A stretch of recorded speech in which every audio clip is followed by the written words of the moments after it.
This is a CBS News special report. I'm Charlie Rose with Norah O'Donnell and Gayle King on the National Mall in Washington. In just over 2 hours from now, America's next president will take the oath of office. President-elect Donald Trump, Vice President-elect Mike Pence, and their families are leaving St. John's Episcopal Church right now after a morning prayer service. Mr. and Mrs. Trump's next stop is the White House. That is just across Pennsylvania Avenue for tea and coffee with President and Mrs. Obama. They could walk, but they're going to go in the car. It's just across Lafayette Square. Now, they will leave there in about an hour to go to the U.S. Capitol for the swearing in. Let's go to Margaret Brennan, who is outside St. John's Episcopal Church near the White House. Margaret, good morning. I understand we might have a sense of what went on inside the church. Well, we don't have any reporters inside the church. They weren't allowed in, Norah, but it's kind of unusual, but it is Donald Trump and his team. They are actually tweeting mid-service from inside the church right now. I'm looking at Twitter, and I'm seeing the director of social media posting, saying, there's Donald Trump right now. The president-elect, along with the first lady-to-be, Melania Trump, standing on the steps of St. John's Church. We know that the pastor delivering the sermon, Robert Jeffress, told Mr. Trump that he believes he was meant to be the 45th president of the United States long before the first primary vote was cast. And he was told this is history in the making. Donald Trump looking smiling, waving a little bit here. It's interesting, Norah, because I don't know that you can hear it or that he is realizing it, but we can hear protesters just about a block away who have been out here through the duration of the service. Donald Trump waving to the media there, saying thank you. We see the first family, the extended first family, streaming out as well. Don Jr. and the others. But we know during the course of the service, those pictures that were posted on social media talking about divine inspiration. Robert Jeffress saying that he believes God has selected Donald Trump to be the 45th president of the United States. Mike Pence there, a man who takes his faith very seriously, walking out now hand in hand with his wife. He was actually the first of the two to arrive before 8:30 this morning. Kellyanne Conway also now walking out wearing that red hat behind them, and some of the top advisors to the Trump team there, Steve Bannon, Reince Priebus, also streaming out. Mike Pence here. How was the service? Mr. Pence. What was the message, sir? Very moving. I don't know if you could hear that, Norah, but Mike Pence just told us that he found the service to be very, very moving. The Baptist preacher, Robert Jeffress, delivering that sermon along with some of the other Episcopal pastors who were involved here with St. John's Church. They are loading into the motorcades to make that movement just a block away over to the White House. And it seems a very sober moment for the president-elect there. He was circumspect, waved, no words to the crowds here, but he is getting ready for this next big step, Norah.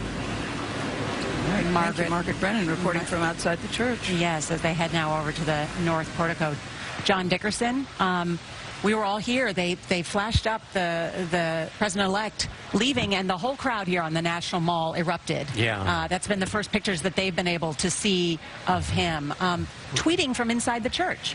Yes, not the president-elect, but his team. Yeah. We'd slap the kids if they were doing that. But again, this is a You'd be in big trouble. This is a day of breaking norms. From Trump staff, we assume. Yes. You know, People on Trump. What about the preacher suggesting, if this is true, that he's the instrument of God's will? Yes. Yeah. Well, that is. I mean, that's not new. We've had presidents who believe that. No, but the preacher himself. Yeah. Well, if you believe that you know, we act in God's will, acts through us, then that's not. You know, it's not that outside a thing to believe. But no, but what's interesting is that the preacher said, "I told you that you would be the 45th president of the United States." So he's long before his primary. He's a preacher and a pundit. There you go. Yeah, that's right. Yeah. He has political wisdom. That's right. So you know, everybody's. You know, I mean, that's a lot of. inspiration there, you know, and as if Donald Trump didn't have enough on his plate now, he's got to be the But John, talk about the significance of this prayer service. It's a long-standing tradition. What should the leaders get out of this church service, starting the day in church this way? Well, if they are people of faith, and the presidents so far have been, this is at the core of what gets you through the day. Yeah. I mean, you will be, and you know, we're talking about what he wants to do in his first 100 days. The defining thing of the first 100 days will be the thing we don't know about, will be the unexpected surprise, will be the crisis. Right. But Donald Trump not only got the nuclear football today, but he also now, I believe, will be in charge of the kill list, which means he will be able to choose which terrorists get struck by drones. He has extraordinary powers now, and most presidents have said that in those moments of trial, that it's religion that gives them their stability. And so if you're a person of faith, this is the kind of ballast you need for a job that's going to test you in ways you've never been tested before. We're now learning that the pastor who spoke inside there was Reverend Robert Jeffress, who's a Southern Baptist, who has a long history of inflammatory remarks about Muslims, Mormons, Catholics. He's the one who said, I told you you would be president from day one, even before there was voting. So it is the prerogative of the incoming president to choose who does the service, but what does it say about his selection? Well, he's dancing with the one who brung him. I mean, a supporter that, you know, who has been with him for a while. And again, if this is where you get your ballast, then you want somebody there who's been with you all along. And the ecumenical vote was essential to him getting the nomination. The evangelical vote, that's exactly right. I mean, and that was a fascinating thing, because a lot of evangelicals that we all talked to during the campaign had real disagreements with Donald Trump, specifically on these questions of core values and the culture. But he had people like Jerry Falwell and his son and others. But then others who were very much split with him on the moral questions, because there are a lot of people who believe that you know, his choices specifically on these moral questions were not ones they approved of.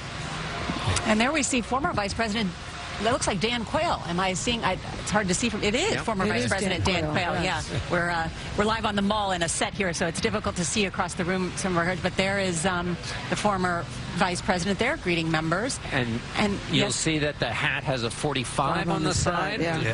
Those are the new president. Right. There are the traditional red "Make America Great" hats, and now they're the USA hats. So there's a new piece of merchandise to be bought. Well, yes, to be bought. And Dan Quayle, former Indiana senator, became vice president. Now lives in Arizona, I think. Yes. Right. Now, we should note that as the president-elect heads over to the White House to meet with President Obama and First Lady Michelle Obama, Jodi Kantor is here, New York Times reporter who wrote about the outgoing president in her best-selling 2012 book, The Obamas. Jodi's also a CBS News contributor. Good morning. Good morning. So this is an interesting moment that we're about to see. The outgoing president, incoming president, standing there together on the North Portico. Yes, and this is an especially dramatic one, of course, because the Obamas are handing the keys of the White House essentially over to a man who spread lies about them, about the president's birthplace, who rose to power in part that way. We're used to seeing transfer of power from Democrats and Republicans back again. This one is particularly unusual. It's also mirrored in what's happening in the streets of Washington and on the Mall. Washington is filled with Trump supporters and Trump protesters. It is filled with people wearing red "Make America Great Again" hats and people here for the Women's March tomorrow. So how are those two groups going to relate to one another today? But this is not their first meeting. You know, they met 2 days after the election, and both sides reported that the meetings went very well, that it was very cordial, very civil. Absolutely. This is where the traditions of Washington really take over. There's a really beautiful sense of ceremony inside the White House today. There is a private ritual that the public actually doesn't see, where the White House residence staff says goodbye to the outgoing president's family just before they leave. This is the group of people who have served the president and First Lady day in and day out. And now we see Vice President Biden and Dr. Jill Biden welcoming the incoming Vice President Pence and his wife Karen to the White House. And no doubt they have been there before, but not in this capacity. No. So they're all gathering at the White House, including staff will be there from both the new staff, soon to be President Trump and others there. That's for right. this They're invited to the meeting. for the tea as well. Important meeting that will take place there. Jody, I was struck by the fact today that last night Donald Trump said, "I'm simply the messenger. It was you." And President Obama is saying in tweets, same thing. "I'm not an agent of change. You're the agent of change." You know, they're both speaking to sort of the idea of empowering the people.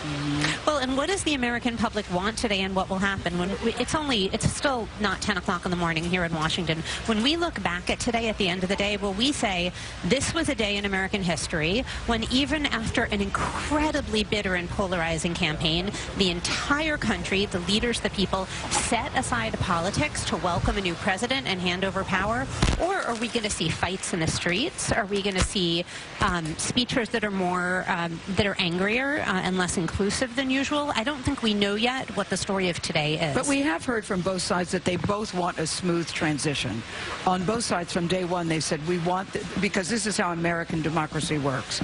So both sides want it to go well and want to get along well today. And Gail, in speaking to Donald Trump's son, he has confirmed the fact that there were lots of phone conversations between President Obama and President-elect Trump. They've been talking about everything. Yes, and absolutely. And also, I think it is to President Obama's advantage to maintain cordial relationships, because if he does want to be consulted in the future, if he does want there to be a phone relationship, even an intermittent one, between the two men to be able to exercise influence, it's very helpful. Jody, we have to make there's a sort of diplomatic because tone. President Obama and Michelle Obama have just walked out. I love that she's sort of brushing his jacket to say, "Okay, there's something on your jacket. Let's make sure you look good when the president-elect arrives." But they're sitting there, and you can see Donald Trump's limousine pulling right up to the White Nora, House. how often does the president come out to there and meet somebody? Only Only when heads of state, usually. You know, you see him on the North Portico when heads of state usually sometimes enter that way. And you can see the press is assembled right there as well to get this iconic shot of not only them welcoming to the White House, but then, of course, standing right in front of the White House together, all four of them. Yeah. We do have audio. As you can see, microphones are the George W. Bush used to call them the caterpillars. Remember that? Because they look like these big fuzzy caterpillars. But let's listen in right now as the SUV carrying the next president of the United States, the 45th president of the United States. Which Donald J. Trump. SUV is it? Yeah, there's a lot of security and family, right? I think this looks like it might be. Yeah, No. Oh, here we go. Let's listen.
I mean, I can't help but read the body language.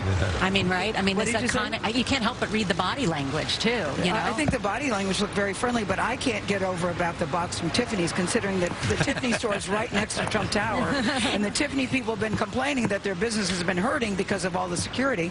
That they would come today and bring a gift from Tiffany's to say, "Hello, here you go." You're pointing. It's very smart. It's very smart. It's very smart, and Tiffany's has very nice things. So I know that's a very nice gift. And the box is very pretty from Tiffany's. Iconic. And if it's a blue box, we know. You know it's something good in there. For most of you, CBS This Morning special coverage of the presidential inauguration will continue in just a moment. We'll talk live with Senator Lindsey Graham.